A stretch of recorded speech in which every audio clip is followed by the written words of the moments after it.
Why start anything? It sounds like a simple question, but it's one I keep coming back to, especially when I don't start, when I overthink, when weeks go by and nothing tangible gets made.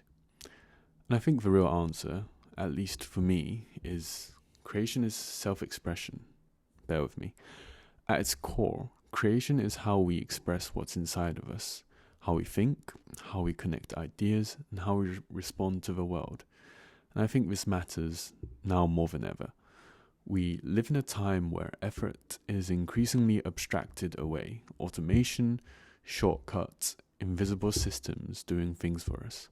But self-expression, that can't be automated in the same way. The way you create, the way you think and link things together, that's where depth comes from. That's where the soul comes from. And because I've been letting life automate itself for me for ages, I can feel my soul chipping away into nothingness. I've always wanted to create, big or small, through whatever medium, something I can look at and say, I made that. That's me.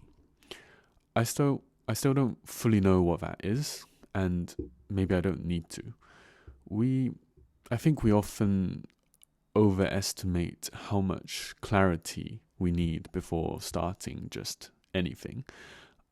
I don't need to know exactly what I'll create, as long as I believe that I will, over time, create.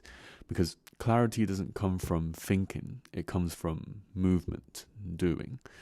Thoughts matter, as well as words, but action is the only thing that actually changes anything. And this is where I struggled the most. I struggle with inaction, with overthinking and procrastination, which you can probably tell from the inconsistency on this channel. And for a long time, I justified it. Life milestones, busy periods, sort of things happening in life. But eventually I had to admit something uncomfortable. Most of my inaction is an attitude problem.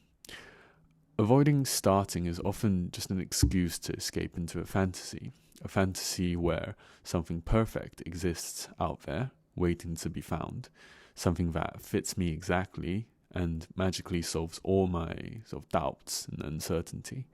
But that's not how it works. You don't discover your place by waiting. You discover it by committing and adjusting. The grass isn't always greener on the other side.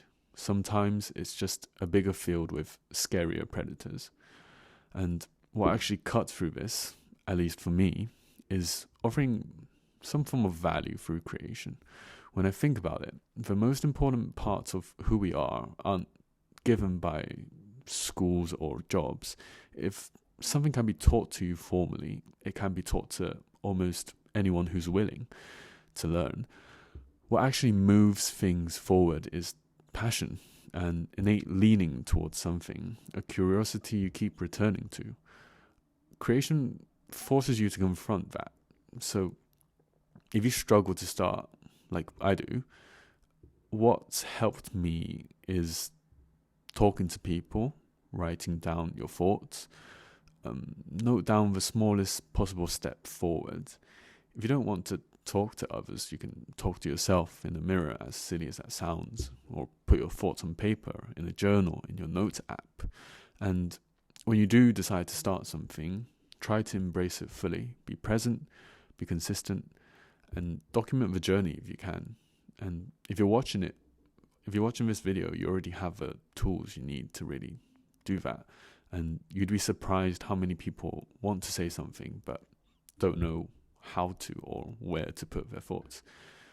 Doing nothing is easy at the end of the day. Doing nothing is comfortable, but only by doing something do we grow. So why start anything? Because staying still costs more than failing. After all, how hard can it really be?